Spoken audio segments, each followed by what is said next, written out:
বাংলাদেশের জাতীয় সংসদের নতুন স্পিকার জনাব মেজর অবসরপ্রাপ্ত হাফিজউদ্দিন আহমেদ বীর বিক্রমকে নিয়ে সেই জল্পনা কল্পনা সত্য হচ্ছে। পিনাকি ভট্টাচার্য অসাধারণ ঐতিহাসিক দলিল ভিত্তিক আলোচনা করে তথ্য প্রমাণ দিয়ে প্রমাণ করে দিয়েছেন যে আমাদের নতুন মাননীয় স্পিকার কোন গোডাউনের মাল। দেখেন, পিনাকির জন্য ইটস ভেরি টাফ যে হাফিজউদ্দিন আহমেদের রহস্য ফাঁস করে দিয়েছেন, কারণ এই হাফিজউদ্দিন আহমেদ পিনাকিদেরকে উপদেষ্টা বানানোর জন্য প্রস্তাব করেছিলেন। তো মিনিমাম একটা রেসপেক্টের জায়গা থাকলেও তো, বা হাফিজউদ্দিন আহমেদের গোমর ফাঁস করার কথা না, কিন্তু জাতির বৃহত্তর স্বার্থে পিনাকি ভট্টাচার্য এটা করেছে এবং আমাদের যে জল্পনা কল্পনা সেটা প্রমাণিত হয়েছে। দর্শক, it's very simple. Hafizuddin Ahmed ভালো না খারাপ এটা বলছি না, আমি ভালো লোক, এটা মেনে নিলাম, কিন্তু তারপরে দেখেন কিছু সিম্পল বিষয়। এখন এই আলোচনাটা কেন করছি? হঠাৎ করে ঈদের নামাজ শেষে এই স্পিকার মহোদয় তিনি সাংবাদিকদের কাছে বলেছেন মুক্তিযুদ্ধের চেতনা এখনো বাস্তবায়ন হয়নি। এটি হচ্ছে আমার এই আলোচনার মূল ভিত্তি। মানে মুক্তিযুদ্ধের চেতনা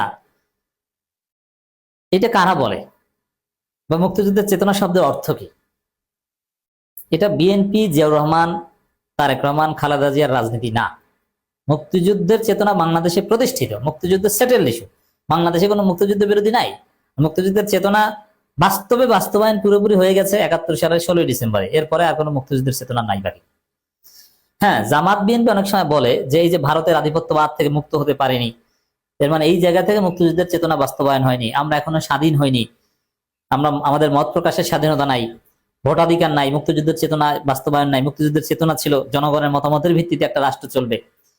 এগুলো মূলত আওয়ামী লীগের চেতনা ব্যবসার বিপরীতে বলা হয়, কিন্তু বাস্তবে মুক্তিযুদ্ধের চেতনা বাংলাদেশে কায়েম হয়ে গিয়েছে, এটা নিয়ে ইখতিলাফের কোনো সুযোগ নেই। তো মুক্তিযুদ্ধের চেতনা নিয়ে রাজনীতি করে মূলত ভারত, এটা ভারতের একটা হেজিমনি। মুক্তিযুদ্ধের চেতনা মানে ভারত প্রেম এবং হুজুরদের গালি দাও, এটি হচ্ছে মুক্তিযুদ্ধের চেতনা। এর বাইরে কোনো মুক্তিযুদ্ধের চেতনা নেই। আর অরিজিনালি মুক্তিযুদ্ধের চেতনা যেটা, এটা কায়েম, এস্টাবলিশড। অরিজিনালি মুক্তিযুদ্ধের চেতনা হচ্ছে বাংলাদেশ পাকিস্তান থেকে স্বাধীন হয়েছে, বাংলাদেশ একটা স্বাধীন সার্বভৌম দেশ, বাংলাদেশ চালাবে, ইসলামাবাদ থেকে বাংলাদেশ চলবে না। শেষ। মুক্তিযুদ্ধের চেতনা এটাই। আমাদের একটা পতাকা থাকবে, আমাদের একটা বাউন্ডারি থাকবে, আমাদের একটা সরকার থাকবে, রাষ্ট্রের যে 4টা উপাদান এটা আমরা পুরোপুরি পাবো। এইগুলি হচ্ছে মুক্তিযুদ্ধের চেতনা। আর এই যে নানান ব্যাখ্যা টাকা দেয়, সাম্য, মানবিক মর্যাদা, সামাজিক সুবিচার ইত্যাদি ইত্যাদি, সমাজতন্ত্র, গণতন্ত্র ইত্যাদি, এগুলো আসলে ওইরকম মুক্তিযুদ্ধ রিলেটেড না। মুক্তিযুদ্ধের চেতনা হচ্ছে রাষ্ট্রের 4টা উপাদান অর্জন করতে পারা। এখন মুক্তিযুদ্ধের চেতনা এখনো বাস্তবায়ন হয়নি, এই কথাটা ভারতীয় কথা, এই কথাটা আওয়ামী কথা। এটা বলেছেন জনাব মাননীয় স্পিকার। এখন আমরা আগেই বলেছি যে হাফিজউদ্দিন আহমেদকে স্পিকার বানানোর কোনো চিন্তা প্রধানমন্ত্রী তারেক রহমানের ছিল না, এবং যদি থাকতো তাহলে ওভারল্যাপিং হতো না। ওভারল্যাপিংটা কি হয়েছে যে হাফিজউদ্দিন আহমেদকে মন্ত্রী বানিয়েছেন। এভাবে মন্ত্রী বানানোর পর তারপরে আবার তাকে স্পিকার বানানো, এটা তো করার কথা না। তাকে স্পিকার বানানোর প্ল্যান থাকলে তাকে মন্ত্রী বানাতেন না। ইট ওয়াজ ভেরি সিম্পল। তারেক রহমানের প্ল্যান ছিল ডক্টর মঈন খানকে স্পিকার বানাবেন, অথবা আলতাফ হোসেন চৌধুরীকে। এই দুইজনের নাম তারেক রহমানের ফাইলে ছিল, কিন্তু হঠাৎ করে ভারত হাফিজউদ্দিন আহমেদকে স্পিকার বানাতে বাধ্য করেছে, কারণ ভারতের কাছে অনেক জায়গায় তারেক রহমান ধরা। তা যার ফলে ভারতের এই চাপিয়ে দেওয়ার সিদ্ধান্ত মানতে বাধ্য হয়েছে। আর স্পিকার, রাষ্ট্রপতি এগুলো কিন্তু প্যারালাল। রাষ্ট্রপতি কোনো কারণে বিদেশে গেলে বা অসুস্থ হলে বা এটা ভ্যাকেন্সি থাকলে তখন এটা দায়িত্ব পালন করেন স্পিকার, আর স্পিকার পরবর্তী রাষ্ট্রপতি হন। এটা বাংলাদেশে একটা প্র্যাকটিসের মধ্যে রয়েছে। কিছুদিনের জন্য হলেও স্পিকার অ্যাটলিস্ট ভারপ্রাপ্ত রাষ্ট্রপতি হন। তো সেই জায়গায় হাফিজউদ্দিন আহমেদ স্পিকার কাম ভবিষ্যৎ রাষ্ট্রপতি।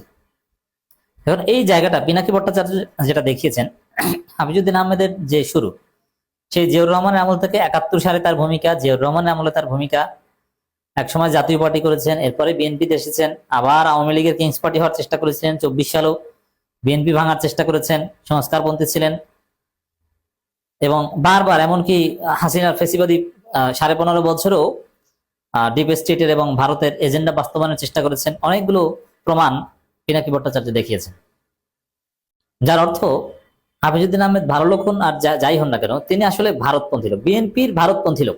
বিএনপিতে ভারতপন্থী আছে না, ভারতের বিশ্বস্ত লোক। হাফিজউদ্দিন আহমেদ ভারতপন্থী, এবং ভারতপন্থীদের মধ্যে একদম খেতাবপ্রাপ্ত বিশিষ্ট প্রতিষ্ঠিত মুক্তিযোদ্ধা, মুজিব বাহিনীর ট্রেনিং প্রাপ্ত, এগুলো ভারতের কাছে বা ভারতে যারা ট্রেনিং নিয়েছে সরাসরি তাদের কাছে আলাদাভাবে প্রিফারেবল। এই রিকোয়ারমেন্ট গুলো ভারত দেখে।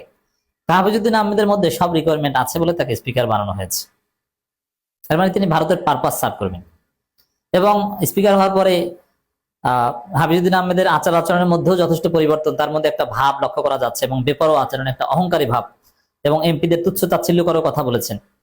এই যে দেখে দেখে রিডিং করে বক্তব্য দেয়া নিয়েও তিনি তারেক রহমানকে কিছু বলতে পারেন না, আর হুজুরদেরকে অপমান করেন। এটা হুজুর বিদ্বেষ তার মধ্যে আছে। এবং বিরোধী দলের নেতাকে থামিয়ে দেওয়া, তাকে কার্যপ্রণালী বিধি শেখানো, এরকম এটা বাংলাদেশের স্পিকাররা করেন না। বিরোধী দলের নেতাকে যথেষ্ট রেসপেক্ট করেন, কিন্তু এটা এই স্পিকার করেছেন ডাক্তার শফিকুর রহমানের ক্ষেত্রে। আরো অনেক বেপরোয়া আচরণ আছে যেটা উচিত হয়নি, যা থেকে বোঝা যায় যে স্পিকার তিনি ভারতপন্থী বা ভারত তাকে চুজ করেছে, ভারত তাকে বাধ্য করেছে তারেক রহমানকে নিয়ে। তারেক রহমান তো পুরোপুরি স্বাধীন না, তার বড় প্রমাণ হচ্ছে খলিলুর রহমানকে পররাষ্ট্রমন্ত্রী বানানো। এখানে যেহেতু ভারত এবং আমেরিকা মিলে বিএনপি কে ক্ষমতা এনেছে, যার ফলে অনেক ভাগ বাটোয়ারা করে নিচ্ছে। যেমন আমেরিকা নিয়েছে পররাষ্ট্রমন্ত্রী, আমেরিকার পররাষ্ট্রমন্ত্রী হলে আর কিছু দরকার নেই, কারণ ভারত বাকিটা তোমরা নাও। ভারত অর্থ মন্ত্রণালয় এবং পরিকল্পনা মন্ত্রণালয় নিয়েছে আমির খসরু মাহমুদ চৌধুরী, এবং এই মন্ত্রণালয়ে বেশিরভাগ লোক হচ্ছে আমির খসরু মাহমুদ চৌধুরী গ্রুপের। যারা জানে না তাদের অবগতির জন্য জানাচ্ছে। এবং স্বরাষ্ট্রমন্ত্রী চেয়েছিল ভারত আইনমন্ত্রী বানাতে তাদের লোককে, তারা যাকে ট্রেনিং দিয়েছে তাকে। কিন্তু সমস্যা হচ্ছে বাংলাদেশের রীতি আইনমন্ত্রী সাধারণত উকিল হতে হয়। এখন সালাউদ্দিন আহমেদ চাকরি করেছেন কেরানীগিরির, তাকে তো আর আইনমন্ত্রী বানানো যায় না, এই কারণে ডিফ্যাক্টো আইনমন্ত্রী ভূমিকা পালন করছেন। স্পিকার পদ রাষ্ট্রপতি, এটা যুগ যুগ ধরে একদম ভারতপন্থীরাই হয়ে আসছে। এই যে আব্দুল হামিদ, তার আগে জিলুর রহমান, এটা এরাই করে আসছে। বিশেষ করে আওয়ামী লীগের মাধ্যমে যারা হয়েছে, তা ভারত এখানে সুযোগ পেয়েছে, এবার হাফিজউদ্দিন আহমেদকে ঢুকিয়ে দিয়েছে। এবং হাফিজউদ্দিন আহমেদ কিন্তু অসুস্থ হলে ভারতে চিকিৎসা নিতে যান। তিনি আওয়ামী লীগ আমলেও প্রচুর ভারত সফর করেছেন, এবং সর্বশেষ 24 সালে ডামি নির্বাচনে হাসিনার দরবারে সাক্ষাৎ করেছিলেন গোপনে। তিনি আজকে স্পিকার।